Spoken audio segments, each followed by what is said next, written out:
terkait dengan makan gizi gratis.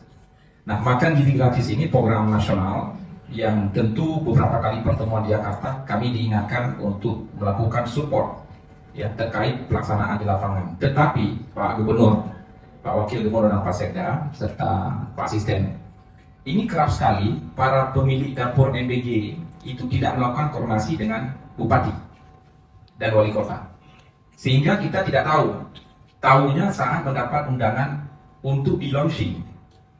Oh, sudah ada ya dapurnya, sudah Pak, kapan disiapkan?